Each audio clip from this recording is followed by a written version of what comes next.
So there's a lot of new people joining the GTA community, and I thought it'd be a really good idea to do a bit of a refresher about some of the misconceptions about GTA 6. Now there are actually probably hundreds out there, but I'm going to go over the 5 biggest misconceptions that I've been seeing recently about GTA 6 and the development cycle and features in the game and that sort of stuff. But before we get into this video, I want to shout out my second channel. Now I have a second channel that's not gaming related, it's just me going through debunking stuff, nothing to do with Grand Theft Auto 6. But if you want to go and check it out, it's the pinned comment. So the first misconception is about real world destruction. There's been a lot of talk about how buildings in GTA 6 will be able to explode and we can crash into them and knock them over. And this kind of stems into some of the talk that we had back in 2020 about dynamic weather systems. Now, whilst we saw in the trailer, there will be like heavy rain and heavy winds and potentially some storms, based on the information we have, it does look like Rockstar have scrapped the majority of the real world weather systems in the game. The main reason for this is purely the complexity of squeezing it into consoles. Now I do have a separate video that I'm working on that goes into a bit more detail on this, but whilst weather systems themselves would work fine on a PS5 or an Xbox, that combined with all the other systems in GTA 6 evidently have been a bit of a stretch for the console.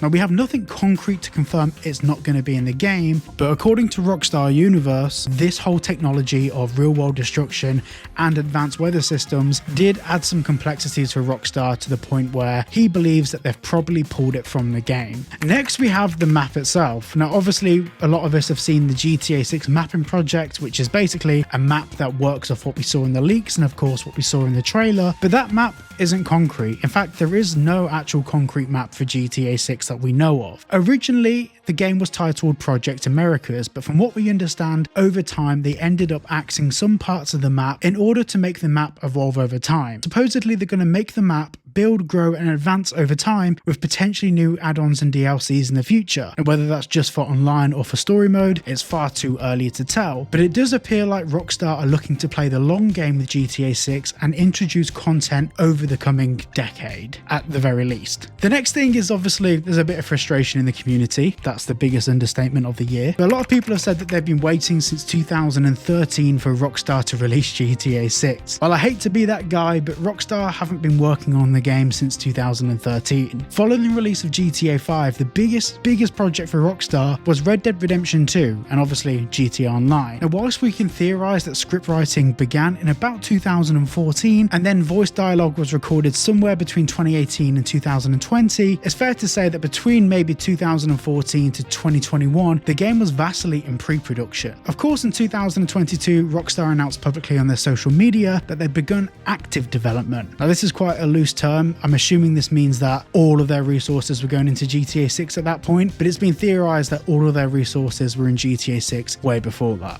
So we really don't know. Now this ties into the next GTA 6 misconception that Rockstar aren't releasing trailer 2 or any other information about GTA 6 because they're trying to elongate the lifespan of GTA Online. Now this is wrong for a number of reasons. Firstly, the best thing Rockstar could do is release GTA 6 as soon as possible, because whatever money they're making from a nearly 15-year-old game engine in GTA Online on a game that was never intended to even have an online service model, they will make a lot more from GTA 6. Also, the general hype around GTA Online went through the roof the last time we had a trailer. Loads more people started playing GTA Online because Rockstar gained the interest of the wider community. More people started to get back into Grand Theft Auto again. Now there could be a million reasons why we haven't had any news about GTA 6 yet, and we can theorize about delays and all of that stuff, but the actual truth of it is that they're probably just not ready to release any information yet. I know it's a bit boring, but it's probably the truth. And this brings me on to the final misconception, which is a very big one that has circulated throughout the community for quite a long time now. A lot of people are saying that previous Rockstar developers and lead managers at Rockstar Games